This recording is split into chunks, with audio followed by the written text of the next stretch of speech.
tayo mga mahal na kapatid.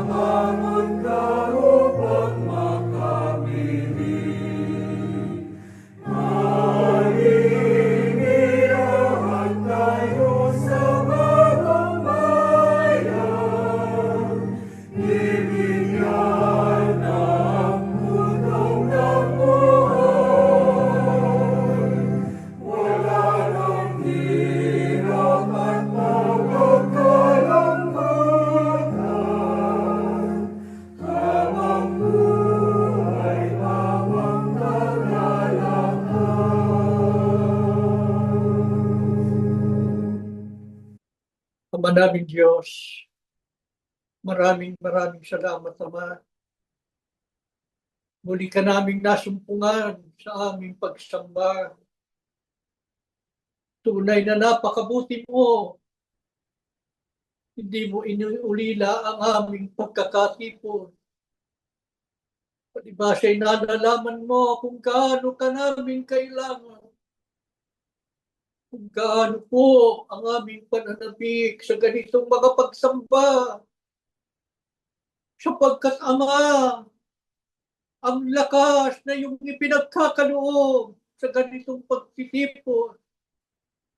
Siyang lagi naming hinahanap. Alang-alang sa aming pakikipagbakal sa mundong ito. Salamat po, hindi mo kami iniiwan. Mabigat man ang mga pagsubok. Mahirap ang maglakbay. Ngunit, Ama, nagiging magaan dahil kasama ka namin. Sinasanglawan mo ang aming mga puso. Pinalalakas mo kami pagka kami nangihina. Salamat, Panginoon. Sa laganap na kapahamakan sa mundong ito, ikaw ang lagi naming sanggalang. Ikaw ang nag-iingat at nagliligtas sa amin. Nananatiling ligtas kami at payapang namumuhay araw-araw. Itinataguyod ang mga paglilingkod sa iyo. Purihin ka aming Ama. Sinasamba ka ng aming mga abang kaluluwa. Tawarin mo na po kami sa aming mga sala. Pakitanggapin mo po kaming lahat, Ama. Payagan mo po ng aming pagsamba magdulot sa iyo ng iba yung kalwalhatian. Panginoong Yesus, ipamagitan kami sa Ama. Salamat po, Panginoon, sa lahat ng pagtulong at pag-alalay mo sa amin. Salamat sa pangunguna mo sa amin sa paglalakbay. Hindi mo kami pinababayaan. Ikaw ang lagi naming patnubay. Ikaw ang laging nagbibigay sa amin ng inspirasyon. Purihin ka, Panginoong Yesus. Pakitanggapin mo kaming lahat ng magkakapatid. Kahabagan mo po kami, Panginoon. Muling matanggap namin ang iyong biyaya, ang pagpapalang espiritual. Ama, pamalagi kaming nakaugnay sa diwat layunin ng pagsusugo mo po sa mga huling araw. Patuloy kaming makikinig ng iyong mga salita, mga aral na itinuro ng iyong sugo at ng kapatid na Eranio Manalo noong sila'y nabubuhay ko. Payagan mo po ang mga aral na aming sinasariwa sa ganitong mga pagsamba. Patuloy na magsilbing ilaw at gabay namin sa aming mga paglalakbay patungo sa kaligtasan. Magalang po namin inihiling ang lahat sa pangalan po ng Panginoong Hesus.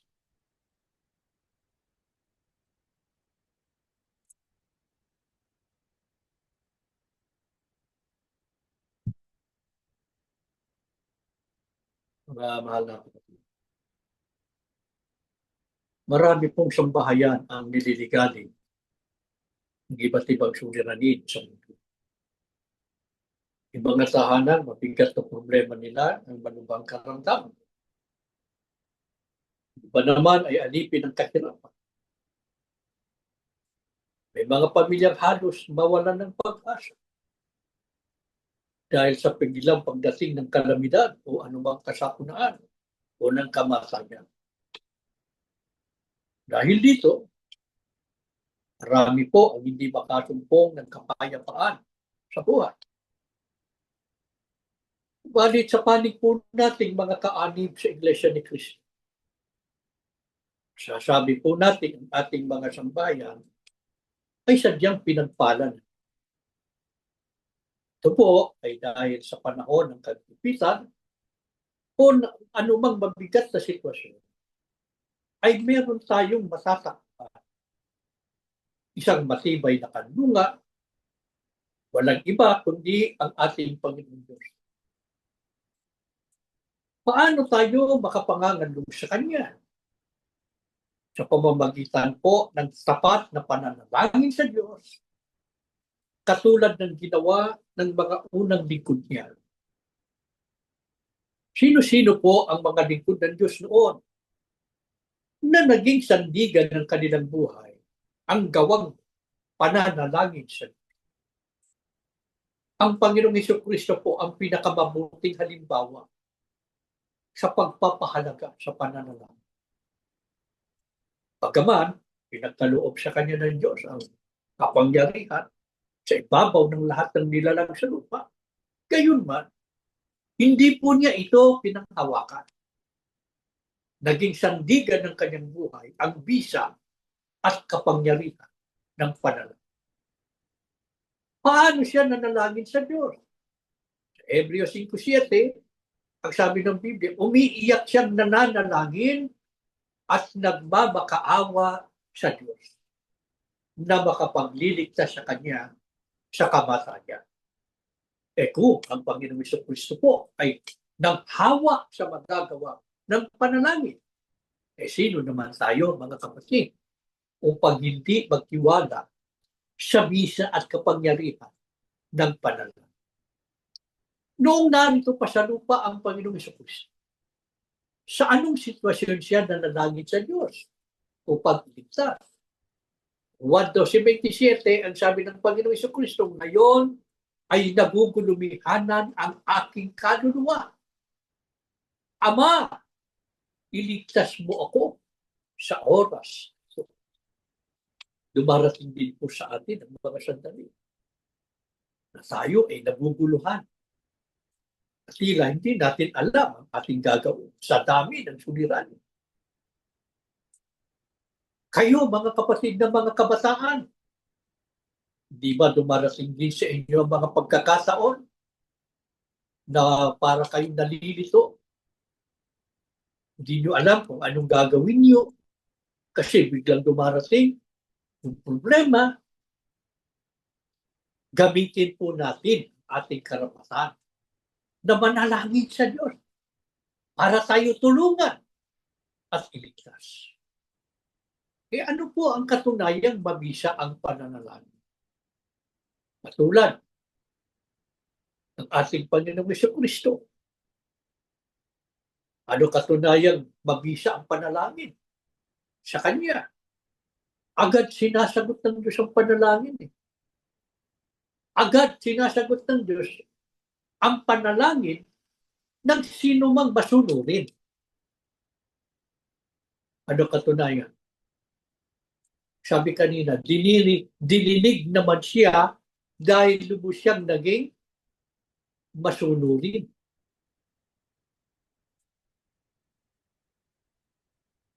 Ano katunayan sa buhay ng Panginoong Jesucristo na nung manalangin siya, ay dininig siya ng Diyos? Sa Lucas 22, ang sabi ng Biblia, nagpakita sa kanya ang isang anghel mula sa langit at pinalakas ang loob niya. Karanasan din po natin ito, mga kapatid, di po ba? Pagkatapos natin manalangin sa Diyos, ang dating mabigat na pakiramdam natin ay naglaho at gumaan. Ang mga agam-agam at panghihina ay nangawala at pinalakas ang ating loob. Mga kapatid na mga magulang, wala ba kayong ganitong karanasan? Marami, di po ba? Kayo na mga kapatid naming mga kabataan, sana sa pamamagitan ng pananalig sa Diyos, sa pamamagitan ng pananalangin sa Diyos, ay mabasbas kayo ng mga karanasan na ang Diyos ay mapagtitiwalaan. Sumasagot siya sa ating mga panalangin kung tayo ay laging sumusunod sa Kanya. Paano naman nakasumpong ng kaaliwan si David? Noong siya'y nasa gitna ng paghihirap ng kalooban dahil sa mga pagdurusa sa pamamagitan po ng pananalangin. Ang panalangin ay kaaliwan ni David. Ang awit 69, 16 hanggang 20 at 29, isa lamang sa maraming mga panalangin ni David na ating mababasa sa Biblia. Lalo na sa aklat ng mga panagoy niya sa Diyos upang maaliw mula sa maraming kalumbayan, kaapihan at kahirapan. Ano panalangin ni David para siya maaliw at lumakas? Ang sabi niya, huwag mong ikubli ang iyong mukha sa iyong lingkod sapagkat ako'y nasa kahirapan. Iligtas mo ako dahil sa aking mga kahamon. Talastas mo ang aking kadustaan. Kadwagihan ay sumira ng aking puso at ako'y lipos ng kabigatan ng loob.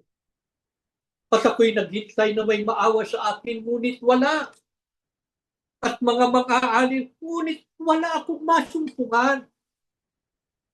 Ngunit ako'y dukha at papanglaw sa pamamagitan ng pagliligtas mo, O Diyos, ay iawon mo nawa.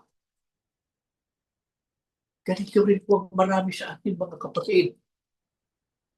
Kapag dumarating ang mga kabigatan ng loob na sila hindi natin makaya ang ating kaaliwan, ay ang pananalangin sa Diyos. Sa marami nating mga dinaan ng mga pagsumpo, mga pag-uusig at panggigipit, lalo na nung mula tayo'y nanindigan sa katwiran. Gaano kadaming pagkakataon na tayo nasuong sa gipit na kalagayan. Gaano karaming beses na tayo ay parang nagugulumihanan, nalilito, saan tayo patutungo, saan tayo pupunta, magtatago, para iwasan ng pag-uusig ang mga bansa at panganib.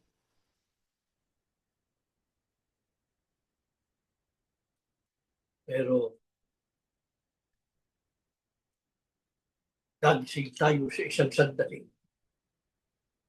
na tayo ay nasa isang sulok ng tahanan natin, nananalangin sa Diyos. Ganyan ang marami sa inyo, mga kapatid.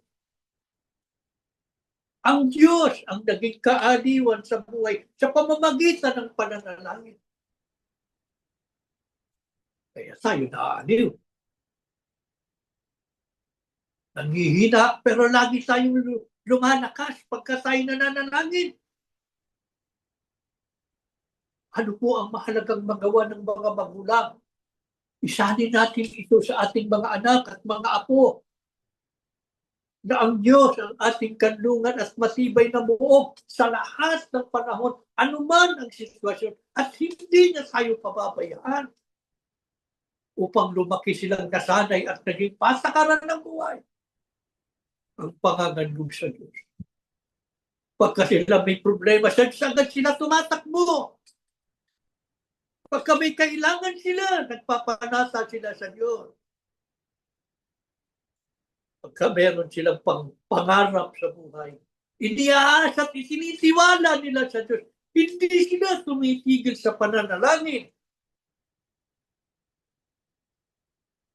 Lagi silang sumasangguni sa pagka ang mga kabataan ay lumaking ganyan ang uri ng pananampalataya na ang Diyos ang lagi nilang pinagsisikapang maging kasama sa kanilang buhay. Kaya hindi sila tumitigil ng pananalangin. Dumating man ang panahon na tayo ng mga magulang ay manaog sa ating mga libingan, saya ang ating kalooban. Sapagkat maiiwan natin silang matatag, hindi man masagana, pero tiyak na hindi sila pababayaan ng Diyos.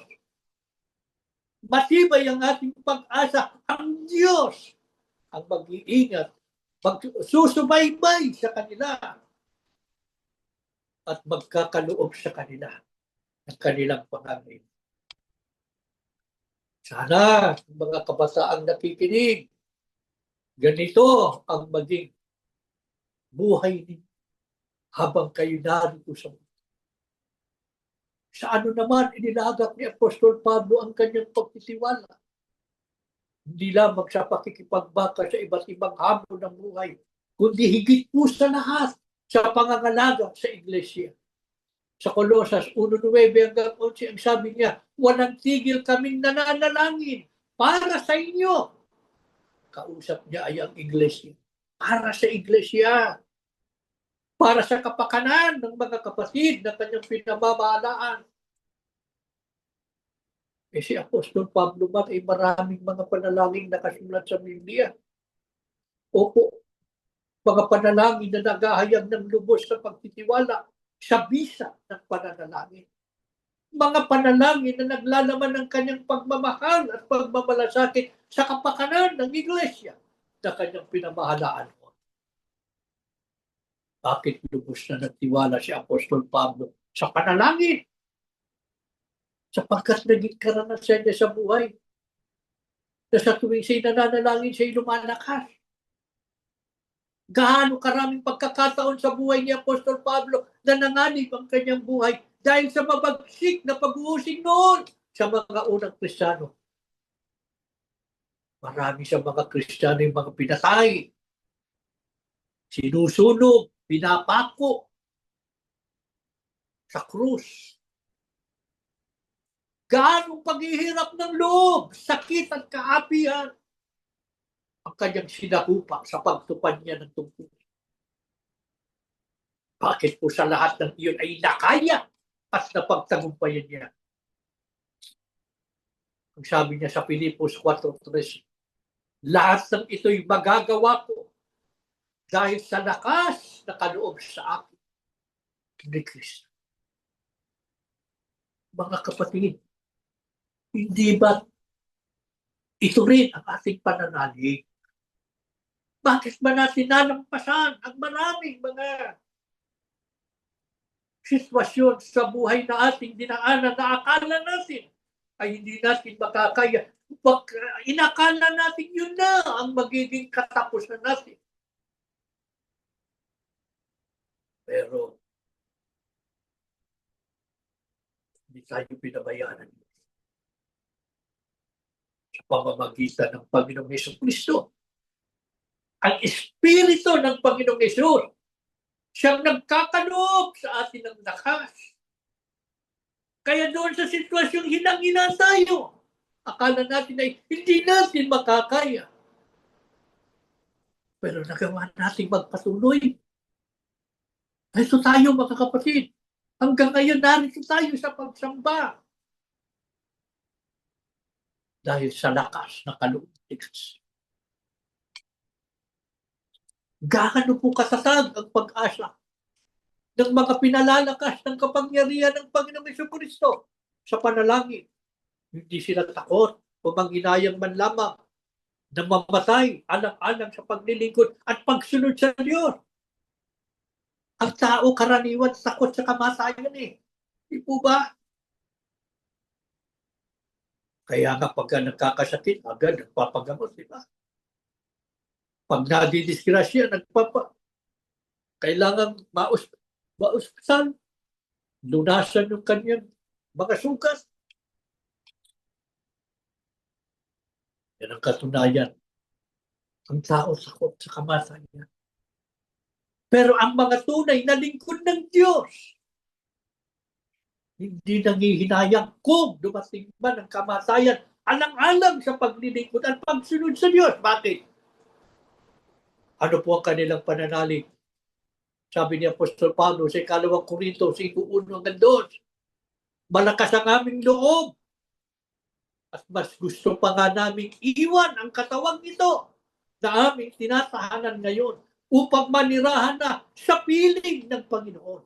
Mga kapatid, di ba ganyan ang panalangin din natin ngayon? Lalo na sa ating sitwasyon. Kadumarating yung pagkakataon para tayong naiinip. Gusto na natin makita yung pagbabago. Makita natin ng iglesia makabalik na sa kanyang dating kalagayang balwalhati. Makapagpatuloy na tayo sa ating mga paglilingkod sa Diyos na tulad ng ginagawa natin noon sa panahon ng kapatid na Heranio Manalo. Damang-dama natin ang pagmamahal. Ang pag-ibig ng Diyos ay nadarama natin sa pamamagitan ng ating namamahala na siyang buong kapangyarihang nangangasiwa sa atin.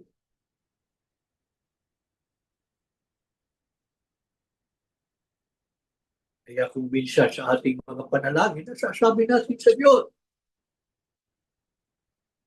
sana dumating na ang Panginoong Jesucristo. Araw ng paghuhukom sa kanyang pagbabalik, iiwan na natin ang toldang ito, itong katawang ito na may kamatayan. Papalitan ng Diyos ng malwalating katawan para manirahan na sa piling ng Diyos. Bakit ganito katatag ang pananalig ng mga tunay na lingkod ng Diyos? Sana katuon ang kanilang pananaw. Ang sabi pa ni Apostol Pablo, alam namin kapag nasira na ang toldang tinatahanan natin ngayon, itong katawang lupa, kami may tahanan sa langit na hindi kailanman masisira. Isang tahanang ginawa ng Diyos at hindi ng tao. Alin yan? Yun yung buhay na walang hanggan. Yung katawang malwalhati. Ang bayang malwalhati, ang bayang banal. Magdurusa pa ba tayo? Doon, katulad ng pagdurusa sa daigdig, ang sabi, dumaraing kami habang kami nasa toldang ito. At labis na nananabik sa aming tahanang makalangit. Sa buhay na ito, marami tayong daing dahil sa mga pagdurusa. Habang tayo narito sa toldang ito, sa katawang ito na nasa atin ngayon. Pero ang ating pag-asa, siyang araw mula ngayon, matatapos ang mga pagdurusa, wawakasan ng Diyos ang ating mga kalumbayan doon sa malwalating tahanan. Inihahanda ng Diyos at ng Panginoong Jesucristo. Kakaloob na sa atin ang buhay at pamumuhay na malwalaan. Sa mga tuwid, nagsisilbing kaaliwan at inspirasyon natin ang malwalating buhay at pamumuhay sa panahon ng mga kalumbayan at mga pagturusa. Mga kapatid, mga magulang, lagi natin itong sariwain sa ating mga anak. Lagi natin ipagunita sa kanila. Meron tayong tunay na buhay na inihahanda ang Diyos. Meron tayong bayang banal na siyang tunay nating tahanan. Doon tayo patungo. Isasak natin sa kanilang puso't damdamin para sila man, yan din ang kanilang asahan at pagtiwalaan. Meron man silang mga pangarap sa buhay na ito, pero higit nilang bibigyan ng pagpapahalaga ang kalwalhati ang ipinangako ng Diyos. Ito po sana, mga kapatid, ang maarating na uri ng lahat ng sambahayang Iglesia ni Cristo. Isang sambahayan na panatag sa paglilingkod sa Diyos at hindi kayang pigilan o hadlangan sa paglalakbay patungo sa bayang banal. Paano ito matutupad sa bawat pamilya natin? Maging sandigan ng ating buhay ang gawang pananalangin. Gaya ng Panginoong Jesucristo, ni David at ni Apostol Pablo. Mula sa mga magulang hanggang sa mga anak, nagkakaisa sa matapat at walang tigil na pananalangin. Ano man ang maging kalagayan ng mundo at ng kanilang buhay, at kahit pa pinakamabigat na maaaring dumating sa kanilang buhay, ang Diyos ang kanilang kanlungan sa pamamagitan ng panalangin. Maawa sana ang Ama na sa ating pagdulog sa Kanya ngayon, muli niyang ibuhos sa atin ang Kanyang pagpapalang espiritual. Tumayo kayo mga kapatid at tayo po'y mananalangin. Ama na aming Diyos, salamat po ng marami sa iyo. Mga salita mo, tinuro mo sa amin. Nagbibigay sa amin ng inspirasyon. Nagbibigay sa amin ng pag-asa. Lalo na sa aming kalagayan ngayon, na wala naman kaming ibang inaasahan kundi ikaw, Ama. Pagka kami nakatingin sa aming kapaligiran, maraming suliranin, maraming pagsubok. Ang pag-uusig ay hindi tumitigil. Ang buhay namin, maraming kanumbayan. Salamat po. Nariyan ka, Ama, na sa anumang sandali ng aming buhay, maaari kaming lumapit at tumawag upang humingi sa iyo ng saklolo. Lalo na sa ganito naming pagsamba. Ikaw ang aming hinahanap. Gusto ka naming masumpungan. Hangad naming makaramdam ng iyong kapangyarihan para kami makatagal, makapagpatuloy sa paglilingkod sa iyo. Narito kami, Ama. Nakatingala ang aming mga ulo. Naghihintay ng iyong tugon. Halika na, Ama, sa piling namin. Mula sa langit na iyong tahanan. Pakipunat ang iyong mapagpalang kamay. Basbasan mo kaming magkakapatid. Lalo na ang mga anak mo halos mawala ng pag-asa. Mga lingkod mong nakadarama ng kilit. May panganib na baka bumitiw. Huwag kang papayag, Ama. Halika na sa piling namin. Tingin mo ng aming mga daig. Dalawin mo ang aming mga tahanan. Tingin mo ang panalangin ng mga magulang. Lalo na ang mga panalangin patungkol sa kanilang mga anak. Maawa ka. Bigyan mo ng kasagutan ng kanilang mga daig. Bigyan mo ng kaaliwan ng mga bawat sambayan. Pakinggan mo rin ang panalangin ng mga anak. Nakikita mo ang mga kabataan. Tulungan mo sila manalig at magtiwala sa bisa at kapangyarihan ng panalangin. Maging sandigan ng kanilang buhay ang pananalangin.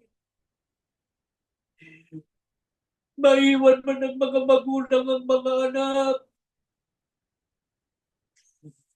Hindi po. Mawawala ng pag-asa ang mga magulang. Sapagkat makikita nilang ang mga anak ay matatag na nagtitiwala sa iyo. Nakikitang ikaw ang kanilang Sinasakbuhan sa panahon ng pangangailangan. Nakikita ng mga magulang ikaw ang kanilang pinagtitiwalaan. Isinasangguni sa iyo ang lahat ng kanilang buhay. Maawa ka sa lahat ng mga anak na napagkaisa ng mabuting kapalaran, bunga ng pag-uusig ngayon sa pagsambang ito. Masmasan mo lahat ng mga anak. Bigyan mo ng mabuting kinabukasan, higit sa lahat. Ay pagdating ng tagtag panahon ay ipagkaloob mo sa kanila ang malwalating buhay at pamumuhay kapiling ng mga magulang. Magsama-sama ang bawat pamilya doon sa bayang banal. Payapang magpapatuloy sa paglilingkod sa iyo. Panginoong Yesus, ipamagitan mo kami sa Ama. Huwag mo kaming bibitiwan, Panginoon. Alalayan mo kami araw-araw. Minsan may mga pagkakataon halos hindi namin alam ang gagawin. Minsan ay natitigilan kami. Minsan ay tinutokso kami na nag-isipang hindi na magpapatuloy dahil sa bigat ng mga suliranin. Ngunit Ama, pagka nagunita namin ang aming kaalalan, agad kaming nananalangin. At sa pamamagitan ng Panginoong Jesucristo, naaliw kami sa pamamagitan ng kapangyarihan. Lumalakas kami't gumiginawa ang aming pakiramdam. Kaya wag mo kaming bibitiwan kaming lahat. Magsama-sama kami sa matatag na paninindigan sa paglilingkod sa iyo hanggang wakas. At sa panahon ng aming mga pangangailangan, ang pananalangin ang magiging sandigan ng kaaming mga buhay. Ama, pagkalingin mong mga lingkod mong may sakit, mga nalulungkot, aluin mo, mga kapatid namin nagtatago pa, mga nasa bilangguan, nauunawaan namin ang bigat ng kanilang kalagayan. Batbat ng lungkot ang buhay nila. Huwag mo silang pababayaan. Lagi mong ipagkaloob sa kanila ang kaligayahan sa pamamagitan ng iyong mga salita at ng iyong kapangyarihan. Tulungan mo pong makalaya na ang mga kapatid naming nasa bilangguan. Makapiling na po nila kani-kanyang pamilya. Lubos ang aming pananalig, Ama. Narinig mo po ang aming mga panalangin. Minsan pa'y binasbasan mo po kaming magkakapatid sa pangalan po ng aming Panginoong Yesus Cristo. Amen.